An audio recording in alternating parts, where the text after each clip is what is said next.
How would you like a 15% discount to my daily email, the stack of stuff, the show notes, discounts to the conference, all of that? All you need to do is text the word show to 33777. You'll get the annual subscription with a 15% discount to my daily email. You'll get the stack of stuff, the links to the show notes, discounts to the conference, and so much more. All you have to do is text the word show, SHOW, to 33777. Text show to 33777.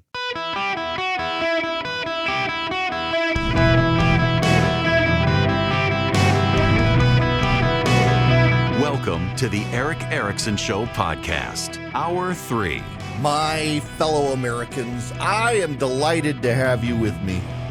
David's mom, you're my hero for calling your son about the pile of turkey in the refrigerator.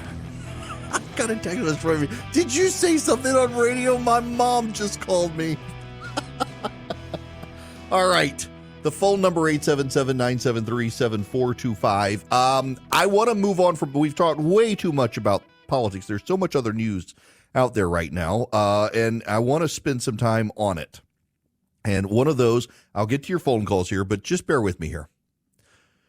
One of the most fascinating evolutionary moments in technology in this country and elsewhere is artificial intelligence and the state of play of AI.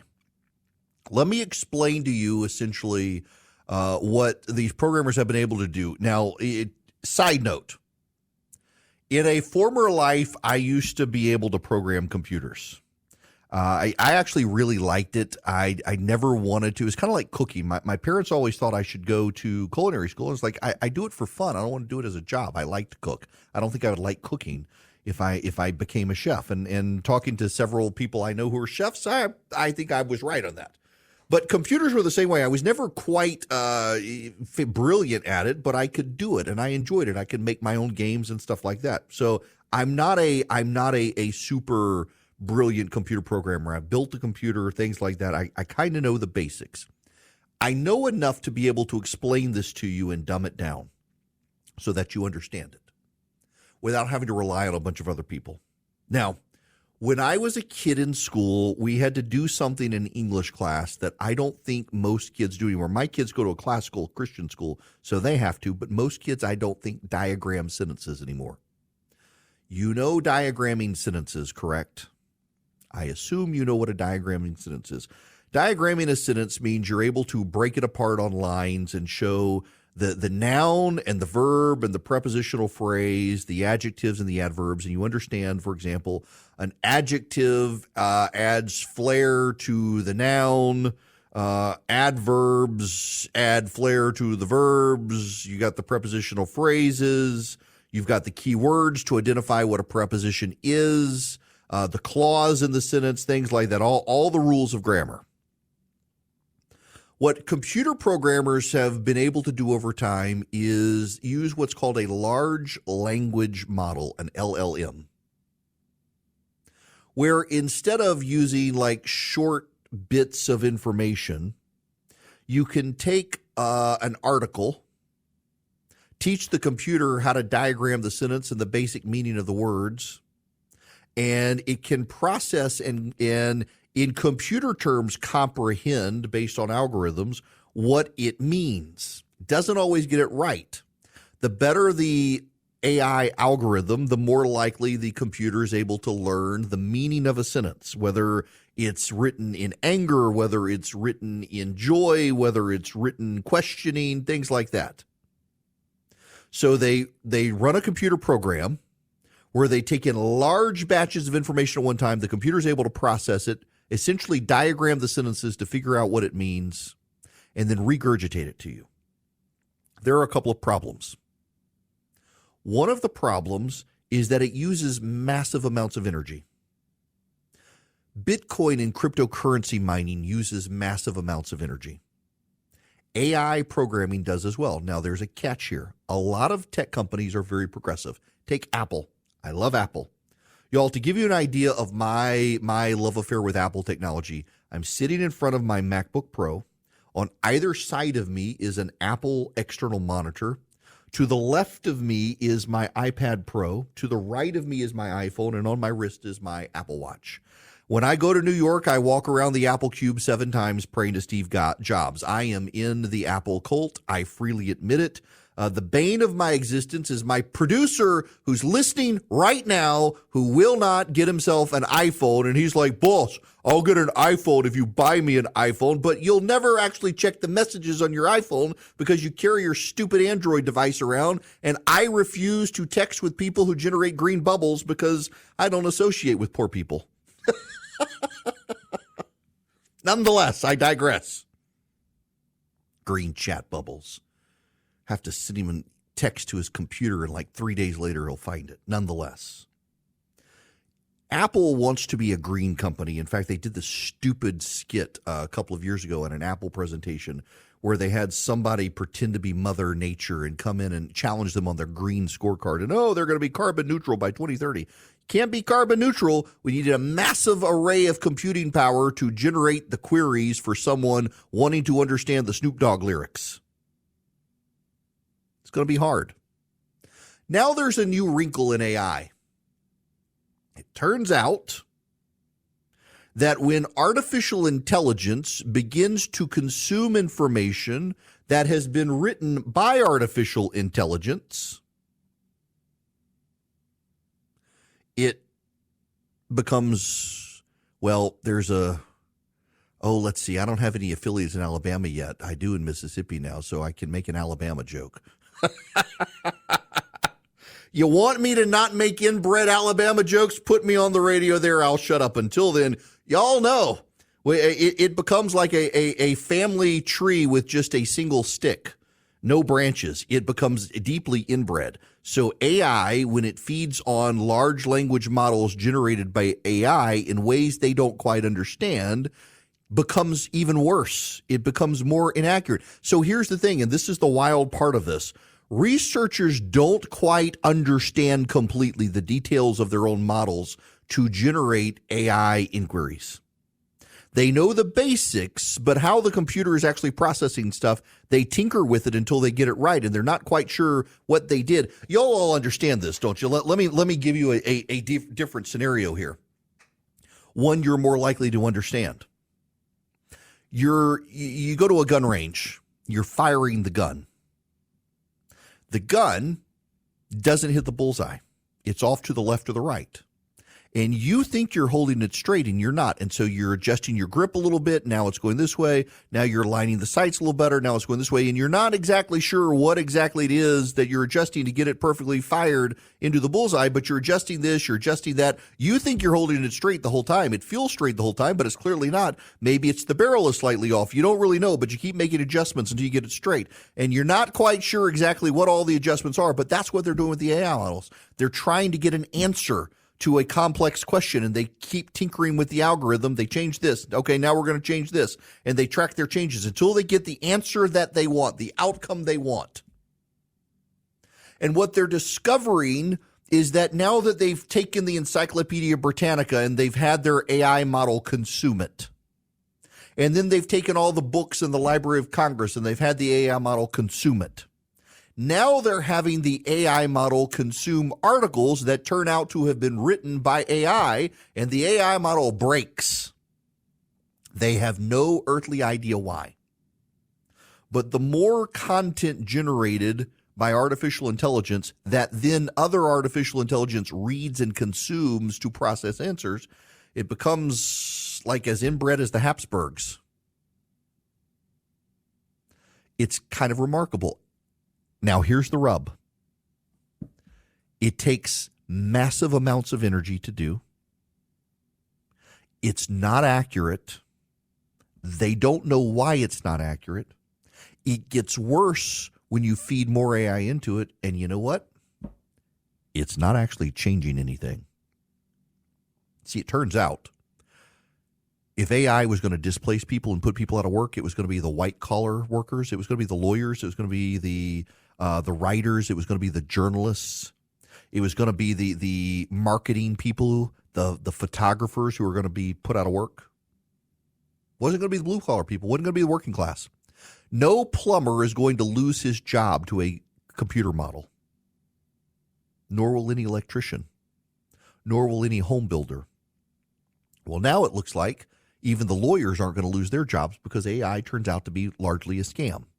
Now, the people who tell you it's grand and glorious are deeply invested in it, but there's no actual good work product coming from AI.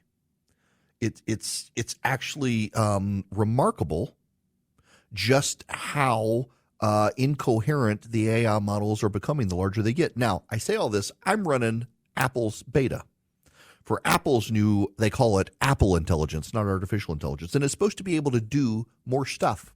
Now, it's in beta. It hasn't actually been globally tested, but I got to tell you, it was supposed to make Siri smarter, and it seems like it's made Siri dumber. Like, the more I ask Dingus to do stuff, the worse Dingus performs now. And I thought it was just Apple, but it's not just Apple. It's every other AI model is having this problem. The more information it's gotten, it's like it's gotten too smart for its own good, and it can't figure it out. This reminds me of the guy at Google. Y'all remember the story? There was a guy at Google who was convinced that the artificial intelligence had become alive. They wound up firing the guy. He couldn't understand how the AI was doing stuff, and that was actually the signal he wasn't as smart as the people at Google thought. He was convinced it was becoming this living organism that it could think for itself. All it was doing was responding to command inputs.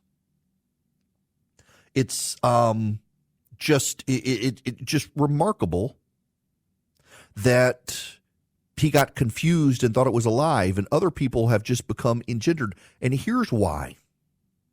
Part of it is the same reason I'm surrounded by all these Apple products. I like technology.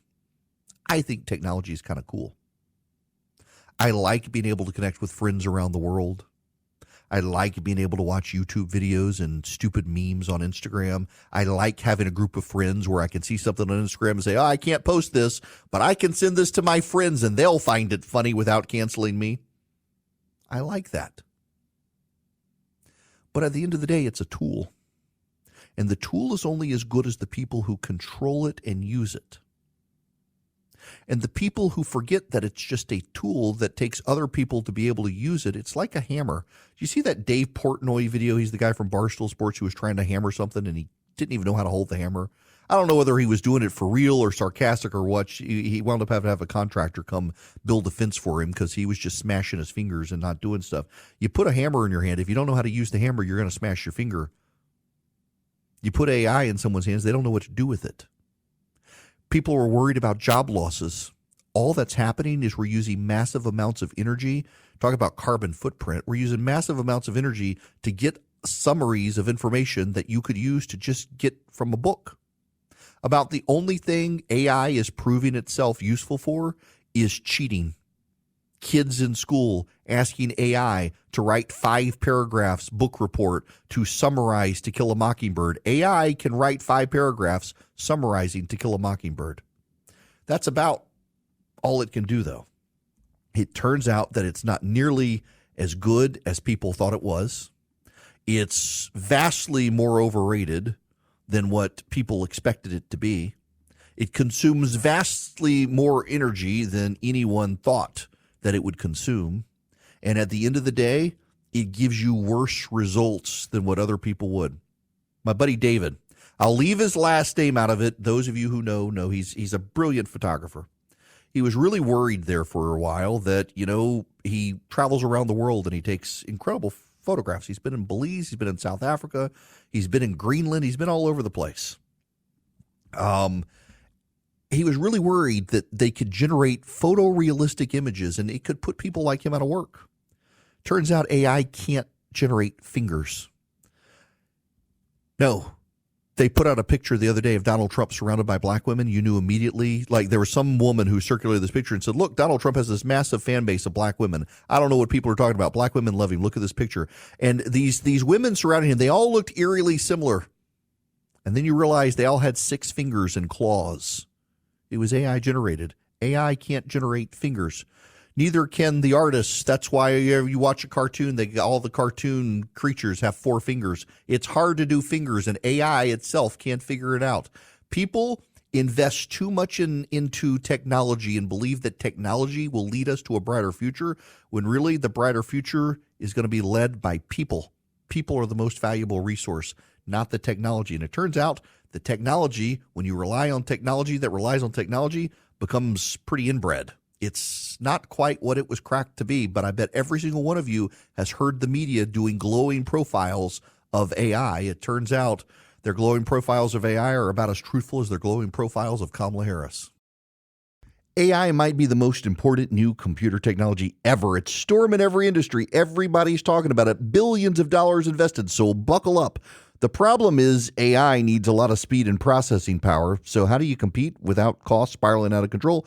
It's time to upgrade to the next generation of the cloud. Oracle Cloud Infrastructure, or OCI.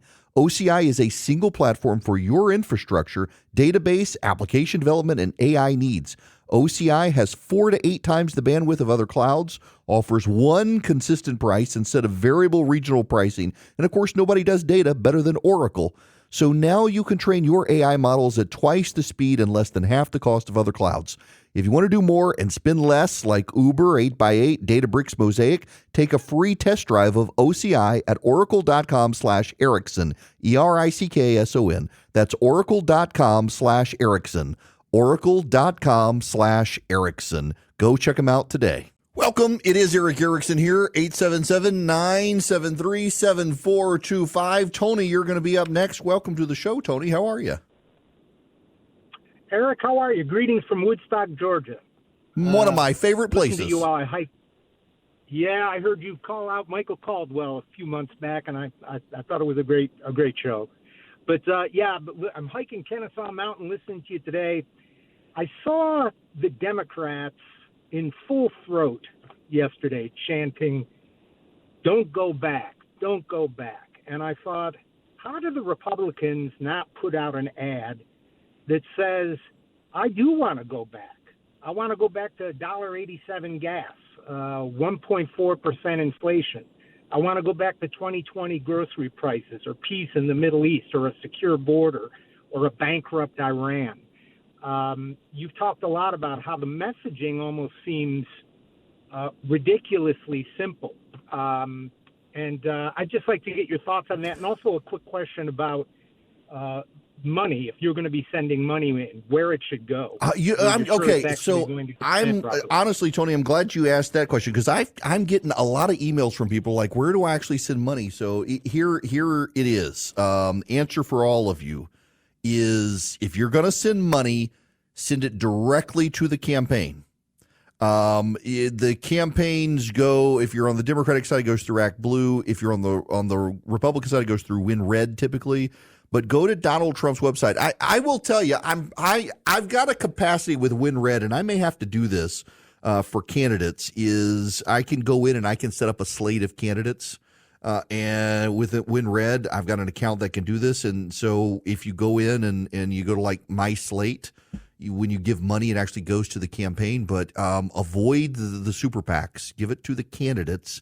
Do not give them your real phone number, though, or God help you, you'll never get out of the text messages. But just go to Donald Trump's campaign website and click the donate button. That's the easiest way to do it. Now, if you go to ericforhillsdale.com, there's a donate box there to give money to Hillsdale College, which I hope you'll do. It's tax deductible, and it helps advance classical education around the country at the local level, the high school and elementary level, and also at the collegiate level. Hillsdale College is advancing a curriculum around the country that is designed for charter schools, public schools, private schools, classical schools, for home schools, and they need donor support to make it happen. It's been embraced in a number of states, and it's based on the classical model of reasoning. Elementary school kids, they have the rhetoric school, they learn the logic school, they put pieces together, they learn logic, they learn how to take the information they've learned, synthesize it, comprehend it, analyze it. It's a great program. And then at the collegiate level, Hillsdale just shines for being a great education model. ericforhillsdale.com. It's tax deductible. They need your help. They're expanding this around the country as a way to push back on left-wing indoctrination. It's been embraced in a number of states. It's a great program. They need your help. ericforhillsdale.com. ERICK, ericforhillsdale.com. Hi there. Welcome. It is Eric Erickson here. The phone number is 877-973-7425. Bring you up to speed on what's just happened. I would play the audio for you, but it's not good audio. You wouldn't hear it well. But J.D. Vance has landed in Wisconsin. And he landed, and they parked his plane right next to Kamala Harris's plane. And J.D. Vance walked over to her waiting press corps and wanted to know if they were lonely since Kamala Harris won't talk to them, and he's happy to answer questions. She wouldn't come out of the plane. So you got Kamala Harris's motorcade there. They're waiting for her to come off the plane, and J.D. Vance comes down and starts chiding the press corps for not asking her tough questions and noting how she's avoiding the press just like Joe. Very, very smooth play by him. Interestingly enough, she stayed on the plane until he was gone. She should have come out. They could have had an interesting moment for the cameras, but chose not to. For all of the we gotta take the poison out of politics and have some lighthearted moments, you could have gotten one, but they chose not to with Kamala Harris. And she then comes out and whisks herself away. So very funny. Also, Donald Trump saying he will be debating Kamala Harris soon. I wonder if he's going to do the ABC debate. Now, all that, there's other stuff we got to talk about. And one thing you need to know is a Pakistani man has been arrested over a plot to assassinate Donald Trump. A 46-year-old Asif Raza merchant. He claimed to be seeking the death of Qasem Soleimani, the Iranian terrorist and commander of the Islamic Revolutionary Guard Corps, who Donald Trump ordered killed January 2nd, 2020. Trump authorized the strike. According to a criminal complaint, a merchant, a bigamist, who apparently has a wife and children in Iran and a wife and children in Pakistan, traveled from Pakistan to the United States in April. Upon arrival, Merchant allegedly attempted to recruit individuals to help him execute his assassination plot. One individual Merchant apparently figured would make for a reliable accomplice, promptly reported the scheme to law enforcement officials, and became a confidential source. Merchant met with the confidential source in June and explained what he had in mind was not a one-time opportunity and would be ongoing, and further that he had multiple targets in mind. Although the criminal complaint does not name the intended targets, sources familiar with the case told ABC News Trump was among the targets. The scheme apparently involved having a woman perform reconnaissance, having hitmen do the killing, and having roughly 25 people to stage a protest after the murder occurred. There you have it. More plots continue. I'm not surprised, actually, that this is ongoing, and given the bungling of the Secret Service after that one attempt, I would not be surprised if we don't have more. What I am also surprised by, and what I want to bring you up to speed on, is the Iraq, Iran, Israel situation. It is notable that Iran has not responded yet, has not retaliated yet. Now, there's a Jewish holiday coming up on Wednesday. In fact, I was talking to a friend of mine last night and said that if I had to put my finger on a probable date, that would probably be it. My boss, who is Jewish, pointed out that Iran does like to attack on Jewish holidays, thinking the Jews have let their guard down, and that would be the perfect time. The Israeli government has moved itself into underground bunkers, expecting something. The Iranians could be trying to be patient and wait them out for something to happen. I'm not 100% sure. What I do think is notable is that the Biden administration is deeply concerned that something is coming very rapidly. And they continue to do this. Egypt is asking its airlines now to avoid Tehranian airspace for 3 hours on Thursday. Jordan is asking airlines landing at its airports to carry 45 extra minutes worth of fuel. It appears that something could be happening in the next 24 to 48 hours as a retaliatory measure, possible missile strikes from Iran. There are reports that Russia has been assisting Iran, and I don't quite know that that's an accurate report. It's coming from a lot of the pro-Russia Twitter people who don't necessarily have ties to things. The problem here is if you engage in something like that, Russia doesn't have enough armaments already to deal with Ukraine, so why would they be giving weapons to Iran? But there is a destabilizing situation. The question is going to be twofold. What does Iran do? What does Iran do? How aggressive of an attack does Iran make it? But then also, how does Israel respond again? Because Israel could escalate this as well. And we could be in a tit for tat. Will Iran respond directly or will Iran use proxies is another issue, because Iran itself doesn't have the capacity to be a full-on aggressor. It can launch missiles, but Iran's not going to march an army across and invade Iraq, to get across Iraq, to invade Jordan, to get across Jordan, to get into Israel. That's not going to happen. You're not looking at a massive Middle Eastern land war here. You're looking at rockets flying in all directions.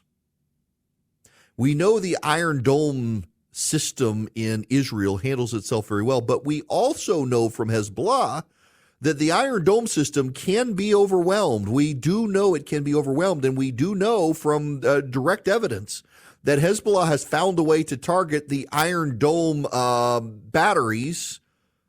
And so you could very well have a situation where Hezbollah and Iran coordinate, so Hezbollah uses its tech to go after the Iron Dome batteries, and then Iran launches missiles. So there are lots of what-ifs, lots of hypotheticals. What's notable, however, is that Egypt and Jordan are now asking airplanes on Thursday to be extra careful in the air and to carry extra fuel in case of diversions. Where do you think they got word from? The odds are Israeli intelligence in Iran, not from Iran itself. Remember, Iran is not a friend to Jordan, and Iran is not a friend to Egypt. And in fact, Iran has threatened Egypt and Jordan because they believe Egypt and Jordan were complicit in helping Israel stave off the last volley of missiles. There's a deeply destabilizing situation happening in the Middle East. Now, on top of that, you have a president of the United States who is nowhere to be seen for the most part. Y'all, it's still remarkable to me, that picture the other day from the Situation Room where Joe Biden literally had to have the nameplates of the people at the table facing him so he can know who to call on. No other president, going back to Ronald Reagan, did that. And yet the Biden administration, they've got to do that for him. Kamala Harris was in the war room or Situation Room, and now she's gone. She's out on the campaign trail. The president home alone with Jill whispering in his ear, with Anthony Blinken running a shuttle diplomacy, going everywhere he can to try to stave off war in the Middle East, a war that looks increasingly likely. And you know the irony here? So much of the reason the Middle East continues to destabilize is because the Biden administration has repeatedly made Israel pull its punches. You can't actually, I realize there are people who want to deny it, but it's actually true. The Biden administration took the Houthi off the terror list. The Houthi started launching rockets at the Israelis. And what did the United States do? Well, please don't do this. Please don't do this. Tut, tut. Please don't do this.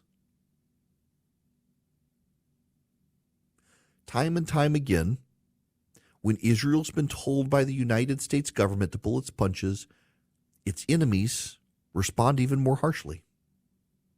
So what has Netanyahu started doing since he met with Kamala Harris 2 weeks ago? He started assassinating the leadership of Hezbollah, the leadership of Hamas, the leadership of Iran. He's killed people in Damascus and Tehran and Gaza and Beirut and who knows where else.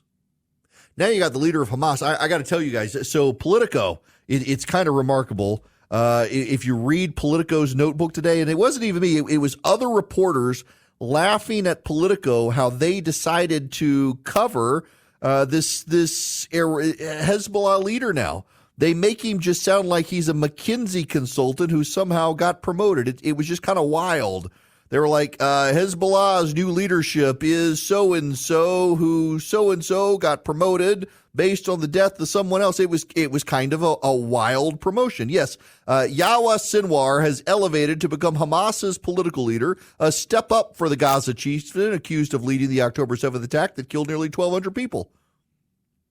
Well, congratulations on you on your promotion, McKinsey consultant. It's kind of a wild statement. Let me read you this paragraph from Politico Playbook. The region is still awaiting retaliation against Israel from Iran and Hezbollah, while the Biden administration and its allies are trying desperately to prevent a major conflation. But American influence may be limited here. CNN reports some officials fear the response from Hezbollah more than from Tehran. If attacks are coordinated and significant, the Iron Dome may not be enough to protect Israel, which is why it's working with the U.S. and other air defenses. And the problem here, of course, is that the United States has been withholding armaments from Israel. And we've been very publicly holding armaments from Israel. And not only have we been publicly holding armaments from Israel, we've been leaking, or at least the members of the administration have been leaking to the Iranians that we're withholding stuff from Israel. Remember, this administration is infested with Iranian sympathizers, if not agents. All of this has destabilized the situation in the Middle East. So now let's pull back and look at this from a different angle. Early voting starts in Pennsylvania September 16th. It's coming up soon, only a little over a month away. An economy is headed into recession. The border's still not secure. There's war spiraling out of control in the Middle East. Your 401k has gone down. Situation in Haiti, situation in Cuba, situation in Venezuela. Events change things. 3 weeks ago, Joe Biden dropped out of the race for president, and the Democrats rapidly consolidated around Kamala Harris, and it threw Donald Trump off his game. Between that and the assassination attempt, he's just been off his game. Events change things. War and instability, those are events that change things as well. We did not have that instability when Donald Trump was president, and now suddenly we have it here and now. That could persuade voters that maybe they do want to go back to Donald Trump's time. They didn't like the mean tweets, but they liked the economy. They didn't like the mean tweets, but they liked Russia not being in Ukraine. They didn't like the mean tweets, but they liked the price of gas. They didn't like the mean tweets, but they liked the groceries. He's got a message if he can just focus on that message. The problem is, can he get his head back in the game and focus on the message? I don't know. One of the groups that's focusing on the message out there and trying to get people to respond to it is Americans for Prosperity. They're reminding Americans that the current inflation does not have to be the thing that we live with. They're reminding Americans that there are common sense solutions for border security. They're reminding Americans that we know there's a cost to regulation, and you deregulate it lowers the cost not just to the big business but to the middle class. They're reminding Americans of common sense conservative solutions. They're the leading and largest grassroots organization in the country. They've got chapters in almost every state. You can be a part of it. You can be a part of it to advocate for your friends and family for common sense solutions and conservative approaches. You can be a part of it to advocate to your state and local government for common sense conservative solutions on school choice and support for families and support for small businesses. And you can be a part of it to make a big difference in changing the people who go to Washington, D.C. to make our laws. Americans for Prosperity get you involved, get you educated, get you motivated, and get you activated. To sign up to become a member of one of their local chapters, just go to americansforprosperity.org. americansforprosperity.org. Sign up with AFP. Become an engaged and smart conservative activist who knows how to persuade other people to come to your side on those causes. americansforprosperity.org. Welcome. It's Eric Erickson here. All right. Philip just responded to you. I want to go to Joe's phone call. Joe, you're going to be the last caller here today. Welcome to the show. How are you? Doing great, Eric. Love your show. Thank you. I'll get right to it. Donald Trump, I'm just a 71-year-old, non-college educated, common sense guy, okay? Donald Trump needs to take her up on that debate stage. I don't care if he's got a lawsuit out against ABC or not. Stephanopoulos don't have to be the interviewer. He needs to take her up on that as soon as possible and say some way they can negotiate something with Fox after that. He needs to go ahead and do it. There were 70 million viewers out there at the Biden-Trump debate. He fooled them by accepting their offer. He needs to do it again with this lady who's going to sit on the sidelines as long as she can and there's about 25 or 30% of the ignorant population out there that will be tuning in to probably the largest debate stage ever. They'll have over 70 million, I would think. He needs to get the word out. They've got a treasure chest of information against Kamala, in her own words. They've got a treasure chest of information against the Minnesota governor. I loved what J.D. done today. He needs to follow her tail every place that she goes until the news media get off their ass and start asking some. Yeah, all right. I got to let you go there. You're right. Absolutely. Getting fired up over it. I get it. And he does. He needs to get on TV with Kamala Harris and debate her wherever she goes. And J.D. Vance is doing that. And by the way, he's doing a really good job of it, too. I gotta say, he's smooth on his feet. When the press asks him tough questions, he turns it on. I wanted to play the clip earlier, but I couldn't because the audio was somewhat garbled, where he was asked about a statement on Tim Walz, and he turned it on the reporter's head and said the reporter, who was from MSNBC no less, was mischaracterizing everything he said, recounted exactly what he said, and embarrassed the reporter in front of all the other reporters. It was a good thing that he did. But, of course, J.D. Vance is not going to be the one to debate Kamala Harris. Donald Trump is. And Donald Trump, in fact, has a great opportunity on stage, and he's now saying, in fact, that he is going to debate Kamala Harris and will be doing so soon, which is great. I'm wondering if he is going to do the ABC debate. He might as well. ABC is going to put Kamala Harris in that debate, whether Donald Trump is there or not. Why give her a free opportunity for a fawning profile? Now, you can say, well, they're going to ask him tough questions and they're not going to ask her tough questions. You're right. They absolutely are. It's ABC after all. And he has the opportunity to point that out on stage. You know, one of the criticisms of the CNN debate from the left was that they didn't fact check Donald Trump in real time. And the CNN moderators, Dana Bash and Jake Tapper, both said that they themselves were not there to fact check. They were there to ask questions. That Joe Biden, had he had the capacity, he could have been the one to fact check. It's true. Same with Donald Trump. If you watch a debate between Kamala Harris and Donald Trump and you think, well, the moderators should have corrected her. No, that's not the moderator's job. It was no more Dana Bash and Jake Tapper's job to correct Donald Trump than it is whichever moderator at ABC does a Kamala Harris, Donald Trump job. It is to correct Kamala Harris. That's Donald Trump's job. And I think Donald Trump is sufficiently capable of doing that job. Now, he says they are going to debate. And they should debate. They should have multiple debates. I'm actually really interested to see the Tim Walz, J.D. Vance debate because Vance is really good on his feet. He went, like Kamala Harris, went to law school, and he's really good on his feet. In fact, Kamala Harris never actually got in a courtroom when she was a lawyer, but J.D. Vance did. He didn't actually, well, I shouldn't say he went in a courtroom. He did moot court, but he did it very well. He never really practiced law like me, although I did practice law longer than J.D. Vance. Nonetheless, he's good on his feet. Against Tim Walz, it could be an impressive debate. We'll see.